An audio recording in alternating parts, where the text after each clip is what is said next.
السلام علیکم بچوں، آج میں آپ کو جگن موہن لال رواں کی دوسری رباعی پڑھاؤں گی، یعنی اس کی تشریح کراؤں گی۔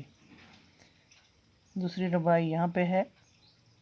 حرص و ہوش سے حیات فانی نہ گئی، اس دل سے ہوائے کامرانی نہ گئی، ہے سنگ مزار پر تیرا نام رواں، مر کر بھی امید زندگانی نہ گئی۔ اب ہم اس کی تشریح کریں گے۔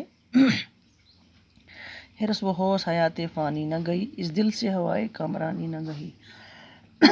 شاعر اپنے آپ سے مخاطب ہو کر فرماتا ہے کہ اس ناپائیدار زندگی کے لالچ اور خواہشات کبھی کم نہ ہوئیں، کبھی ختم نہ ہوئیں۔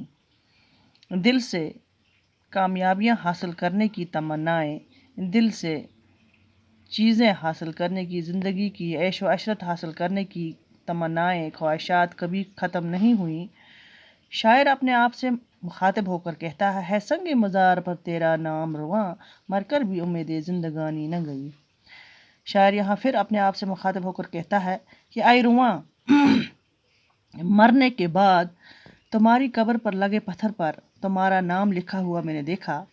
اس کے معنی یہ ہوئے، اس کا مطلب یہ ہوا کہ مرنے کے بعد بھی تمہیں زندہ رہنے کی امید ختم نہ ہوئی ہے، تم پھر بھی زندہ رہنا چاہتے ہو، مرنے کے بعد بھی زندہ رہنا چاہتے ہو، اس لیے اپنے آپ کو زندہ رکھنا چاہتے ہو، اس لیے تم نے اپنے سنگ مزار پر اپنا نام لکھوانے کی وصیت کی ہے۔ مر کر بھی امید زندگانی نہ گئی، یعنی کہ تم نے اپنے جو سنگ مزار ہے، مزار کا پتھر جو ہے، قبر کا پتھر جو ہے، اس پر اپنا نام لکھوا کے رکھا ہے، یعنی تم مر کر بھی زندہ رہنا چاہتے ہو۔